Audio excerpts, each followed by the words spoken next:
Ok. Abram suas Bíblias, por favor, 2 Crônicas, capítulo 20.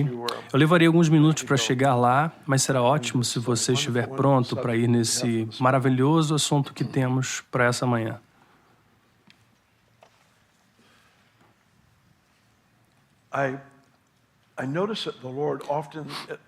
Eu percebo que o Senhor, muitas vezes, pelo menos comigo, lida com temas.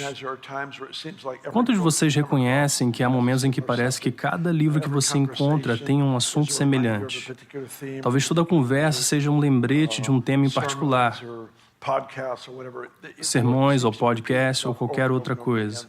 O Senhor parece repetir-se vez após vez para nós. Uma das coisas que tem sido um tema recorrente para mim é o assunto de esperar em Deus. Agora eu tive a chance de me encontrar com os nossos alunos aqui. Cris, você me faria um favor? E pegaria um desses 3 livros e daria para esse casal bem aqui na primeira fila? Aqui mesmo. Sim? Ok. Aquelas pessoas. Feliz Natal.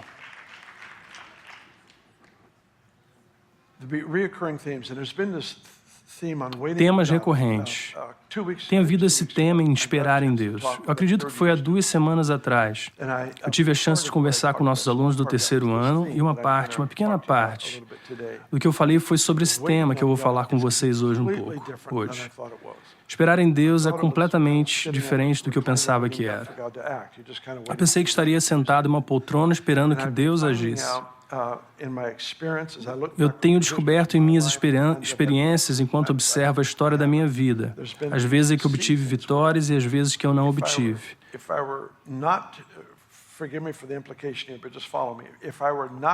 Perdoe-me pela implicação, mas apenas me acompanhe. Se eu não lesse as Escrituras e olhasse apenas para a minha história, chegaria à conclusão de que Deus muitas vezes não está querendo fazer algo por mim. Ele está querendo fazer algo através de mim. Ele está me esperando agir de modo que ele une a sua atividade com a minha. Quando leio as Escrituras, na verdade, é o tema central no assunto de esperar em Deus. Eu não sabia disso. Eu não sei porquê, mas eu não sabia disso por experiência. Aqui estão essas 2 palavras que são encontradas no Salmo 37. Eu nem vou te levar lá, você pode ler por conta própria. Existem 2 palavras. Há uma no versículo 9 que fala sobre esperar em Deus. É uma palavra muito parecida com a palavra bíblica esperança. Eu não sei se eles estão realmente relacionados, mas a definição é muito parecida. Deixe-me dar a você no versículo 9. É uma palavra que descreve grande antecipação, grande expectativa. Vamos dizer que você está em uma sala com pessoas e há muita conversa acontecendo e tem alguém que você realmente quer ouvir do outro lado da sala. E você tenta o melhor que pode para se desligar de todas as outras vozes. Você pode até mesmo se inclinar, mover os assentos, colocar a mão sobre a sua orelha, se inclinar, porque há essa antecipação de que eles vão dizer algo que você quer ouvir, que é importante para você. Esperar em Deus é isso. É se inclinar em algo que normalmente seria considerado apenas mais uma atividade mundana. A conversa acontecendo na sala, mas de alguma forma há esse foco intenso. O que eu estou descobrindo é que as palavras que encontro na Escritura para esperar em Deus, na verdade, tem mais a ver com refinar nosso foco do que qualquer outra coisa. A palavra que eu realmente quero falar com você é no versículo 7, onde diz, esperando em Deus. Algumas palavras na Bíblia, quando são traduzidas, você volta para o idioma original. A palavra presença, por exemplo, é literalmente a palavra face. Eles são muito parecidos, mas algumas palavras são tão diversas que você se pergunta como no mundo elas podem traduzir essa palavra de tantas formas diferentes. Essa palavra espera no versículo 7 é uma dessas palavras. Por exemplo, os intelectuais que são especialistas em hebraico vão olhar para essa palavra e em um certo cenário eles realmente traduzem a palavra como girar na dança. Agora, não é isso que eu penso quando penso em esperar em Deus. Esperar em Deus é qualquer coisa na minha mente, exceto rodopiando em dança. No entanto, essa é realmente uma tradução interessante dessa palavra maravilhosa e linda. Girando na dança. Agora você não me verá rodopiar em dança. Eu parei de rodopiar há alguns anos atrás, com medo de perder partes do corpo. Eu apenas tento manter tudo intacto, e a minha dança é um salto. Eu posso virar um pouco de lado aqui, um pouco de lado lá, mas é isso. O que eu acabei de mostrar a você é o quanto você vai tirar de mim. Eu acredito na dança. Na verdade, a primeira vez que dancei diante do Senhor foi um rodopio em dança. Eu não sabia o que fazer, eu só vi isso na Bíblia e fiquei envergonhado. Eu era o único em casa e fiquei envergonhado. Eu literalmente me certifiquei de que as cortinas estavam fechadas. Era noite, eu apaguei as luzes, porque eu não queria nem me ver. Eu estou envergonhado por mim. Mas eu vi na Bíblia, e eu sabia que era uma coisa apropriada para fazer. Então eu pulei, girei no ar e aterrissei. Eu fiz de novo e fiz de novo. O ponto foi o rodopio que fiz. Uma das coisas que notei é que quando você está no ar e está girando, você tem uma preocupação básica. É onde que você vai aterrissar. Você sabe, você não quer aterrissar no cachorro. Você não quer aterrissar nos sapatos que esqueceu de guardar. Você não quer aterrissar na mesa de café. Você quer aterrissar em algum lugar seguro. Existe esse foco que você tem no rodopio da dança, que eu acredito está implícito nessa palavra sobre esperar em Deus. Mas no outro extremo do espectro, temos uma outra maneira pela qual essa palavra seria traduzida. É traduzida como dar à luz. Esperando em Deus. Dar à luz. Estranho. Eu fui privilegiado e abençoado por estar no quarto quando todos os 3 dos meus filhos nasceram. A terceira, Lia, quando ela nasceu, nós tínhamos 20 pessoas na sala. Quero dizer, durante o parto. Pense, hippies. Isso é o que os hippies fazem. É preciso uma comunidade para presenciar uma criança nascendo. Havia pelo menos 20 pessoas na sala. Os pais da minha esposa estavam lá. Minha mãe chegou lá no último minuto. Minha irmã estava lá. Nós tínhamos uma família lá. Meus meninos estavam lá. Nós tínhamos 20 pessoas na sala. Esse médico, seu consultório, era na verdade uma casa e a sala de parto era um grande quarto. Se você pudesse imaginar que cerca de 1/3 ou metade do tamanho desse palco, esse era o quarto. Ben está na cama e eu estou ao lado dela. Eu gosto da história de Cris. As mulheres, quando dão à luz, precisam ter um ponto de foco. Cris colocou uma barra de Snickers lá em cima. Foi o ponto de foco. Então ele comeu o ponto de foco. Você sabe, isso não é bom. Você não come o ponto de foco. Há esse foco intenso e é uma barra de Snickers. Então, na próxima contração, não há barra de Snickers dela. Essa é a história do Chris. Mas eu lembro de estar ao lado de Benny e as crianças estão lá. Estou tendo uma conversa com alguém na sala e de repente sinto esse aperto mortal no meu braço esquerdo. Literalmente, ela, minha esposa, agarra meu braço com tanta intensidade que eu me pergunto se algum dia eu vou poder usá-lo novamente. Ela agarrou esse braço. Mas por quê? Porque ela estava tendo uma contração. Agora, escrever um livro é o mais perto que eu vou chegar de dar à luz. Eu só posso imaginar que ao dar à luz a uma criança, você não se importa quem é o presidente, você não se importa com o próximo pagamento do carro, você não se importa com o vizinho irritado, nenhuma dessas coisas importa. Você tem uma coisa em mente. Se alguma vez houvesse uma ilustração de foco intenso, seria o dar à luz. Ela agarrou meu braço e eu interrompi toda a conversa. Eu nem terminei a conversa que eu estava tendo. Eu estava aqui só dando a toda atenção à pessoa da qual eu não era digno de estar casado. Toda vez que minha esposa tinha um filho, eu, no fundo do meu coração, silenciosamente, nunca diria em voz alta, mas eu estava grato por ser ela e não eu. ela era mais homem do que eu. De qualquer forma, isso não funciona, não é? Você entendeu? Rodopiando na dança. Você tem que aterrissar direito. No dar à luz, há apenas esse foco intenso. De alguma forma, essa palavra é usada para descrever a espera em Deus. Não é inatividade. Não é me envolvendo em 100 outras coisas, esperando que Deus de alguma forma intervenha. Obviamente, Ele é Deus. Ele pode fazer o que quiser. Ele pode intervir a qualquer hora que quiser, mas o que eu tenho notado é que Ele procura minha participação para que os meus pequenos esforços sejam coisas em que Ele possa soprar, tornando-os sobrenaturalmente eficazes. O versículo que eu uso repetidas vezes é aquela passagem de Provérbios onde diz: o cavalo está preparado para o dia da batalha, mas a vitória pertence ao Senhor. Eu tenho que fazer tudo o que eu sei como fazer para alimentar bem o cavalo, treinar bem o cavalo, fazer tudo para garantir que o palco esteja pronto para a vitória. Mas quando ela chega, foi somente porque Deus soprou em meus esforços, tornando-os sobrenaturalmente eficazes. Isso, eu acredito, é a chave para a próxima temporada que estamos entrando. É aprender como render o esforço natural e foco para Ele soprar em nós, para trazer as vitórias pelas quais ansiamos e almejamos.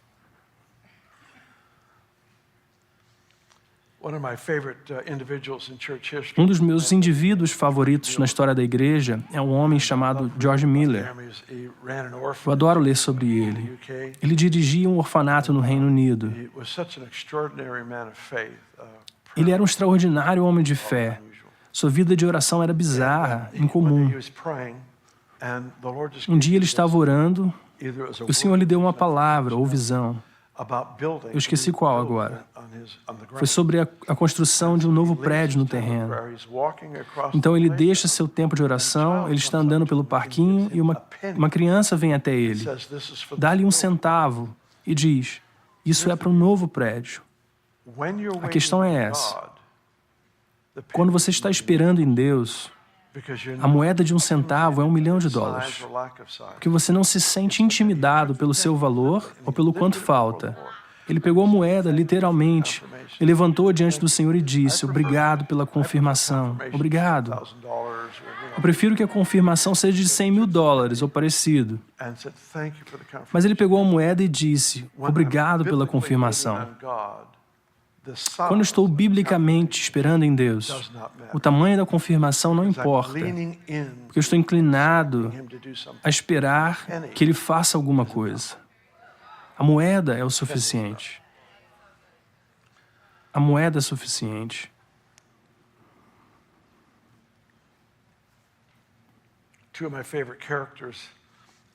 Dois dos meus personagens favoritos no Antigo Testamento são Elias e Eliseu.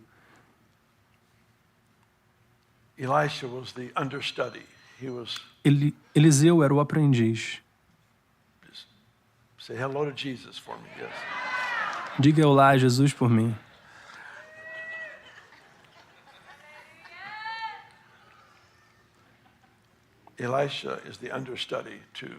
Eliseu é o aprendiz de Elias. Elias, um dia, perguntou a Eliseu: o que posso fazer por você? E ele diz: eu quero uma porção dupla do que você tem.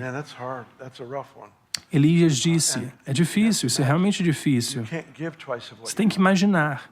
Você não pode dar o dobro do que você tem. Alguém diz: eu quero $200. Você diz: bem, eu só tenho 100. Eu não posso te dar $200. Você não pode dar o que você não tem. Aqui a pergunta está sendo feita a Elias sobre esse desejo de uma porção dobrada de unção.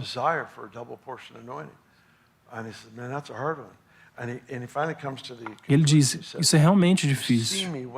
Finalmente ele chega a essa conclusão. Ele diz: se você me vê quando eu for levado, então você pode ter isso.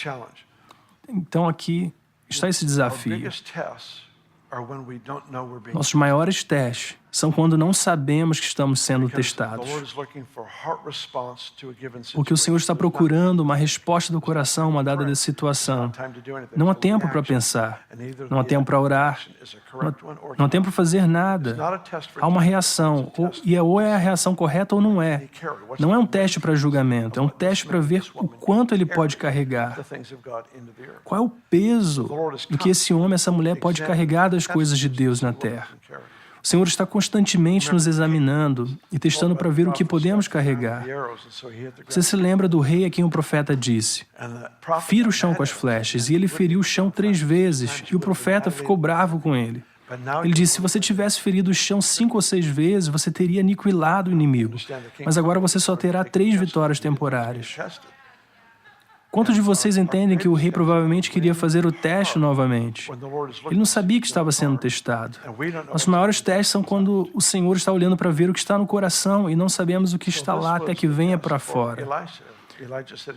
Esse foi o teste para Eliseu. Elias disse: se você me ver quando eu for levado... Então Eliseu não deixou Elias fora de sua vista. Ele literalmente não deixava ir ao banheiro sozinho. Você sabe, você tem alguém te observando o tempo todo, o que é estranho. Isso continua por um tempo. Então, de repente, há uma carruagem de fogo. Se você pudesse imaginar cavalos em chamas, uma carruagem em chamas desce do céu e fica entre Eliseu e Elias. Agora lembre-se, a tarefa de Eliseu é ver Elias quando ele for levado.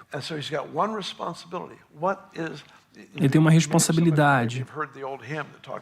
Alguns de vocês podem ter ouvido o velho hino que fala sobre Elias subindo na carruagem de fogo. Ele não subiu uma carruagem de fogo, ele subiu um redemoinho. Então aqui está uma carruagem de fogo, está entre Eliseu e Elias. Ele tem uma responsabilidade. Agora lembre-se, ele está pedindo uma porção dupla. A porção dupla de unção é extremamente exigente.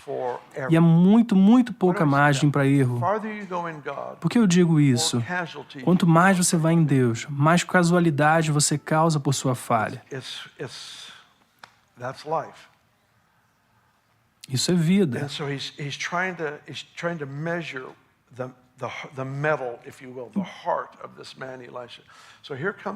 Ele está tentando medir o coração desse homem, Eliseu. Aqui vem essa carruagem de fogo entre os dois. E Eliseu diz: meu pai, os carros de Israel e seus cavaleiros, o que ele está fazendo? Ele está reconhecendo que algo sobrenatural está acontecendo, mas ele tem essa capacidade incrível de manter os olhos em sua missão, que era Elias. Aqui estão as carruagens de Israel e os cavaleiros, e Eliseu tem seus olhos em Elias. Então o redemoinho vem e o leva para cima. Curiosamente, o redemoinho o leva para cima. Depois que ele o leva para cima, o manto que representa a unção de Elias cai no chão, e Elias o pega. Elias não podia dar a ele uma porção dupla de unção, mas Deus poderia. Deus tomou o manto por um momento, e quando ele liberou novamente, tinha o dobro do que ele precisava. Nesse momento, ele vai para a água e toca o rio, e ele diz: onde está o Deus de Elias? O rio se divide, e o ponto é o quê? Eliseu ilustra espera em Deus. Não foi inatividade. Ele estava intensamente focado no mandato de Deus. Estava intensamente focado na tarefa. Esse tema aparece em toda a Escritura. Esse é um que eu mencionei na semana passada, onde Jesus disse: se seu olhar é único, seu corpo estará cheio de luz. A palavra único tem 2 palavras que a traduzem. A primeira é o número 1 e a segunda é a palavra viagem. Se os olhos do seu coração estão voltados para a razão de estarem vivos, você está em uma jornada, onde o sim irá liberar a luz de Deus para brilhar em todos os aspectos e partes da sua vida. Tudo será iluminado pela presença e glória de Deus. Foco intenso. Porque nós temos uma história, é uma ótima história. Seria digno de um estudo muito mais profundo do que o que vamos fazer hoje. Eu só vou ler alguns versos de destaque. Se você for para 2 Crônicas 20, versículo 1, nós vamos chegar a uma conclusão. Versículo 1. Aconteceu depois disso que o povo de Moabe, com o povo de Amon e outros com eles, além dos amonitas, vieram para lutar contra Josafá. Então informaram a Josafá: um exército enorme vem contra ti de Edom, do outro lado do mar. Já está em Hazazon Tamar. E Josafá temeu e decidiu consultar ao Senhor e proclamou jejum em todo o Judá. Pare aí por um momento. Minha esposa e eu recentemente compramos uma outra casa e estamos reformando. É meio difícil, mas estamos nos divertindo muito no processo de construir algo que está no nosso coração, um sonho. Nós temos esse deck que é muito legal. Às vezes não sei se isso acontece com você. A minha parte favorita da casa é o deck do lado de fora. Eu simplesmente adoro poder me sentar do lado de fora. Nós amamos comer do lado de fora. Toda comida é mais gostosa do lado de fora. A menos que esteja nevando, então não é bom. Mas nós temos esse deck que é muito legal. Benny comprou esse guarda-sol.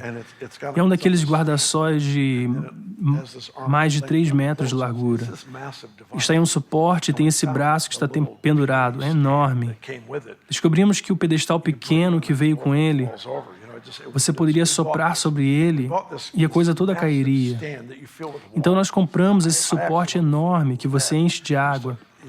Eu, na verdade, queria enchê-lo com chumbo, para que ele não se movesse até que Jesus viesse. É basicamente onde está e vai ficar lá. Mas enchemos com água. Aquilo é difícil de se mover. Eu não tinha um guarda-sol onde eu queria. Você sabe, quando eu enchico com água. Eric veio e junto nós o movemos. Na verdade, sozinho ele poderia ter feito isso, mas eu queria estar envolvido na jornada. Eu também coloquei minhas mãos e movi a base maciça desse guarda-sol. O vento poderia soprar e não cairia. Bem, se você pudesse imaginar isso, a mesa está aqui, mas o guarda-sol está pendurado aqui. Você quer sobre a mesa quando você tem convidados. Nós tivemos convidados ontem. Você desce, desenrosca as coisas que apertam e o trava em seu lugar.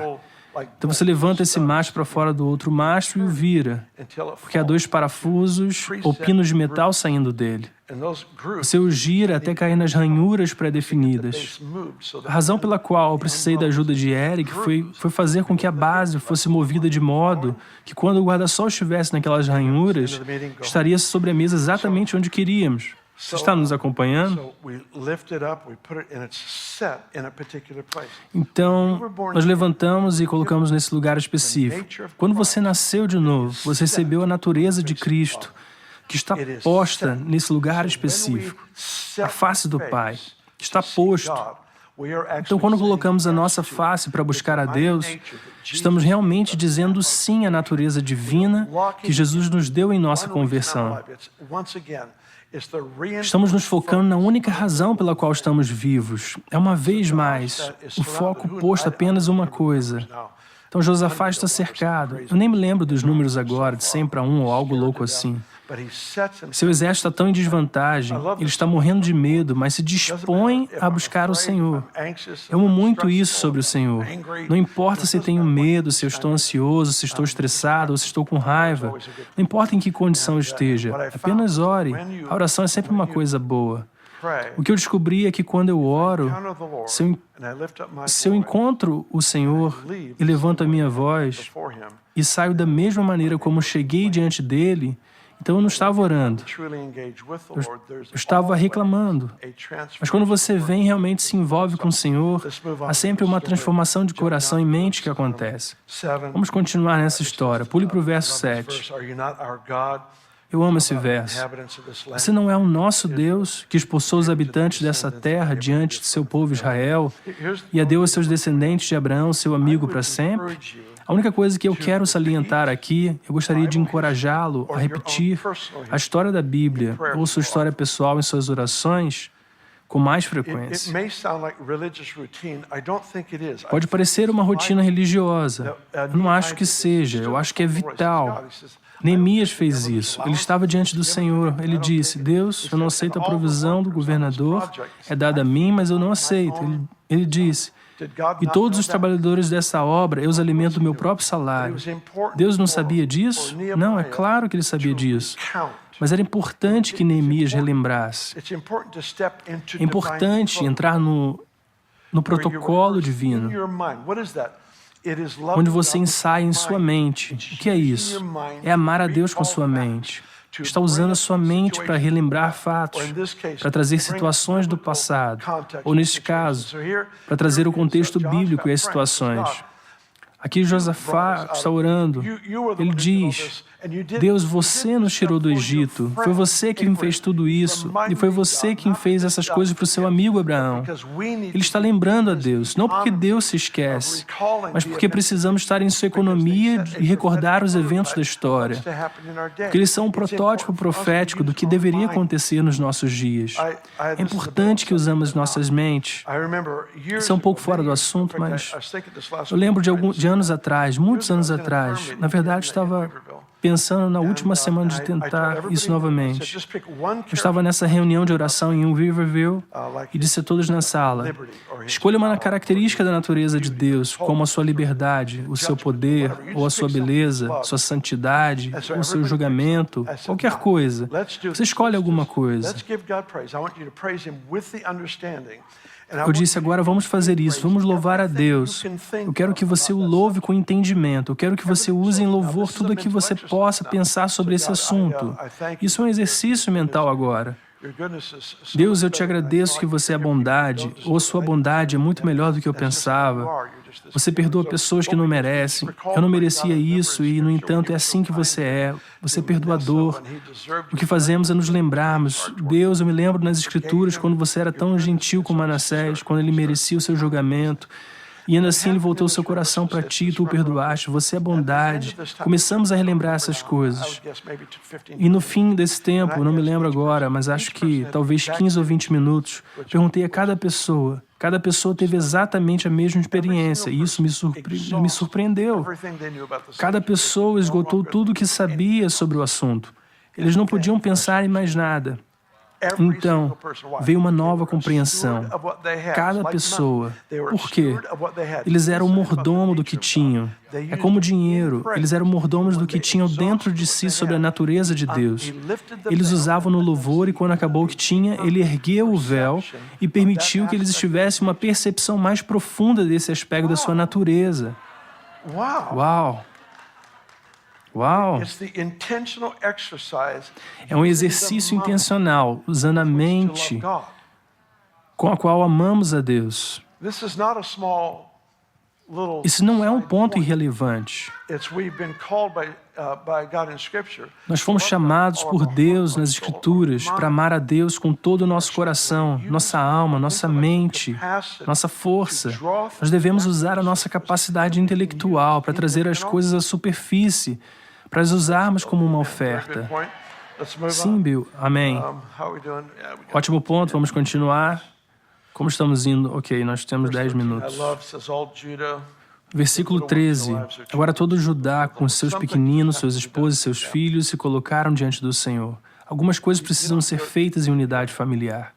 Bem, estou entediado. Bem, quem se importa se você está entediado? Eu não perguntei se você estava entediado ou animado. Isso é o que nós vamos fazer. Eu não vivo para o seu entusiasmo, eu vivo para o seu destino.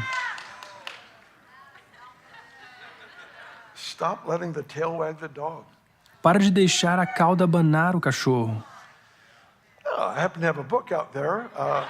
Acontece que eu tenho um livro por aí, Criando Matadores de Gigantes. Essa foi uma promoção não intencional do livro. Eu apenas senti a unção. Eu não sei o que falar. Tudo bem. Vamos continuar. Verso 14. Então o Espírito do Senhor veio sobre Jaziel, filho de Zacarias, neto de Benaías, filho de Jeiel, filho de Matanias, levita dos filhos de Asaf, no meio da Assembleia. No verso 15 ele diz: ouve todos vocês de Judá e vocês habitantes de Jerusalém, e você, ó rei Josafá, assim diz o Senhor, não tenha medo nem desmaie por causa dessa grande multidão, pois a batalha não é sua, mas de Deus. Diga isso comigo. A batalha não é sua, é de Deus. Vamos tornar isso pessoal. A batalha não é minha, é de Deus. Diga de novo. A batalha não é minha, é de Deus. Você sabe que isso é verdade? mesmo que você tenha sido chamado para lutar na batalha? Isso não dá permissão para inatividade. Esse é o ponto. Eu tenho um ponto hoje e eu vou chegar lá eventualmente. O foco intenso é a atividade de esperar em Deus. Vamos continuar. Junte mais versos. Verso 16. Amanhã vá contra eles. Eles certamente virão pela subida de Ziz. Verso 17. Vocês não precisarão lutar nessa batalha. Fiquem em posição, permaneçam firmes e vejam o livramento que o Senhor lhes dará, ó Judá, ó Jerusalém. Não tenham medo nem se desanimem. Saiam para enfrentá-los amanhã e o Senhor estará com vocês. Tudo se resumiu a essa frase. Fiquem em posição. Amanhã vá. Ficar em posição pode parecer a postura permanente de alguém que quer ver Deus desvendar a sua bondade. Não é isso. Fique em posição. Ajuste sua percepção em sua situação. Jesus tentou isso com seus discípulos em João 4. Em João 4, temos o que penso ser a maior revelação da Bíblia sobre a adoração. Se adora a Deus em espírito e em verdade. Mas o que ele fez foi seguir essa palavra sobre adoração com a maior revelação sobre evangelismo. Os campos estão brancos para a colheita. Não é um acidente que essas duas coisas funcionem em conjunto. Adoração, revelação, evangelismo, revelação. Porque evangelismo, em sua forma mais pura, é um transbordar da adoração. Aqui está essa declaração sobre o evangelismo. Jesus diz, levante os olhos e olhe nos campos. Olhe para cima antes de olhar para baixo. Tenha percepção divina, para que quando você olhar para a colheita, você a veja através da percepção divina. Há essa relação de causa e efeito. Então ele diz, levante seus olhos, olhe os campos. Nessa passagem, fique em posição. Vá, reagrupe-se, obtenha o foco divino, porque então a sua atividade será atividade de antecipação. Não será apenas ocupação, atividade cristã. Será atividade divina baseada no que você espera que Deus faça. Isso é esperar em Deus. Isso é esperar em Deus. Esse é o salto no ar, certificando-me de cair com segurança. Isso é o dar à luz, mantendo minha atenção na única coisa que importa. Isso é esperar em Deus. Eu disse tudo isso porque eu senti que nós estamos entrando em um período de 90 dias, onde nós temos a possibilidade de ver algumas promessas cumpridas que alguns de nós carregamos por anos. Nós podemos dizer isso em qualquer dia da semana, dia do ano, qualquer ano da nossa vida, e isso ainda seria verdade. Mas também é verdade que existem momentos em Deus que não se repetem, onde Ele está soprando em um pensamento, uma ideia ou uma atividade. Eu tive 2 profetas ministrando a mim ultimamente, e ambos descreveram a mesma coisa, mas eles usaram 2 analogias completamente diferentes. Um deles disse, eu vejo os céus contendo essas bênçãos, essas áreas de vitória, mas os céus estão congelados. Então ele descreveu o degelo. Outro profeta disse, eu vejo esses caminhões carregados com as vitórias, os recursos do céu. Eles vão até perder de vista, mas estão num tipo de engarrafamento. Assim, ambos os profetas identificaram que algo obstruiu o fluxo do que Deus pretendia. Agora, eu não fico focado em demônios, mas o que eu faço é me tornar extremamente focado no propósito divino, no que Ele disse para a minha vida. Eu não quero chegar ao fim e descobrir que eu apenas esperei e não fiz nada, enquanto Ele queria que eu esperasse nele com foco divino. Isso faz algum sentido para você? Essa é realmente a lição inteira. Esperar em Deus é a expectativa, é esse foco intenso que diz, estou todo dentro e não tenho plano B. Quando Deus é o número 1, não há número 2, não há outra opção. É isso. Eu acredito que o Senhor está nos posicionando para algumas coisas extraordinárias.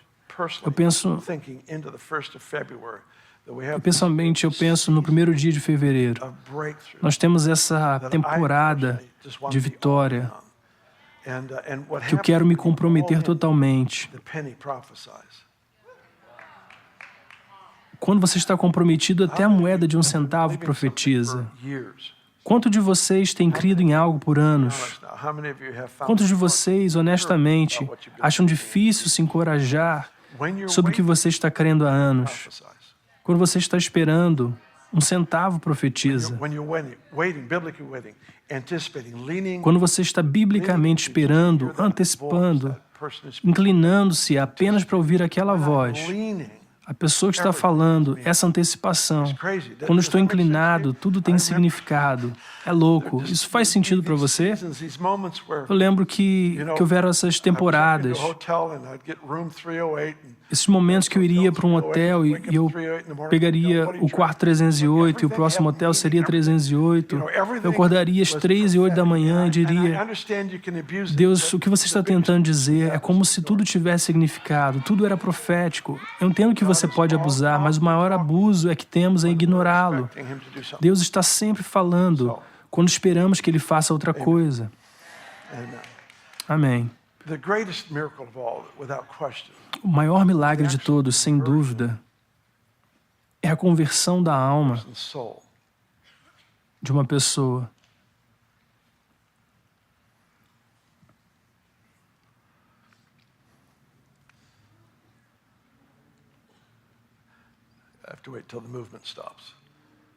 Eu tenho que esperar até que a movimentação aqui pare. Por favor, sem movimentação no salão agora.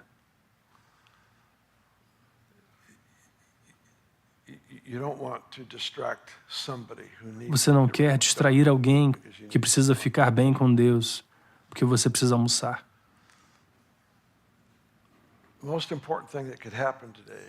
O mais importante que pode acontecer hoje, entre 100.000 coisas que poderíamos fazer, é maravilhoso e glorioso. O mais importante é o fato de que pode haver alguém aqui. Talvez tenha sido trazido por um amigo, talvez você tenha entrado ou tenha estado aqui por anos, mas nunca fez essa escolha pessoal de receber e seguir o Senhor Jesus Cristo. Ele é o Senhor de todos. Não há muitos caminhos para Deus. Se houvesse muitos caminhos para Deus, então Deus foi cruel em exigir que Jesus morresse. Ele resolveu a questão sobre a humanidade, a maldição sobre a humanidade. A maldição do pecado. Ele lidou com a questão. Então eu quero encorajar qualquer um que esteja aqui que diria: Bill, eu não quero sair daqui até que eu saiba que tenho paz com Deus, que eu sei o que é ser perdoado, eu sei o que é começar minha vida seguindo a Jesus. Se há alguém aqui, quero que você reconheça: Bill, sou eu. Eu não quero sair daqui até que eu saiba que estou bem com Deus. Mais alguém? Levante sua mão. Aqui tem outro. E mais alguém? Também temos pessoas assistindo semana após semana online. Nós falamos a mesma palavra para você na Bethel TV. Esse é o dia, o momento para vir a Jesus.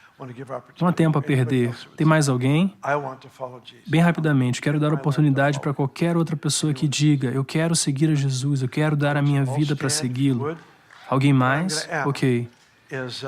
Eu quero que todos vocês se levantem, se possível. Nós tivemos pelo menos 2 pessoas que eu vi que levantaram a mão para receber Jesus. Eu quero a equipe de oração. Estou pedindo para você vir aqui para frente agora. Aqueles 2 que levantaram a mão, venham até esses nossos amigos à minha esquerda. Eu quero que eles conversem e orem com você. Não é sobre a Bethel, não é sobre nenhuma dessas coisas. É sobre um relacionamento pessoal com Jesus. Venha bem aqui, se você quiser. Deixe seu lugar. Vamos. Eu quero orar pelo resto de vocês rapidamente. Apenas orar sobre esperar no Senhor. Coloque as mãos na sua frente. Você está pronto para esperar? Isso, foram 5. 5 é tudo que eu precisava. Estou muito encorajado com 5 pessoas dizendo sim. Pai, eu oro para que uma grande, grande graça repouse sobre nós, como família, especialmente à luz dos próximos 90 dias. Que essas vitórias aconteçam e que sejam além de qualquer coisa que esperávamos. Eu peço que essa vitória venha em nossa espera, em nossa antecipação, em nosso intenso foco. Que seja feita de uma maneira que te exalte e glorifique. Todos digam amém.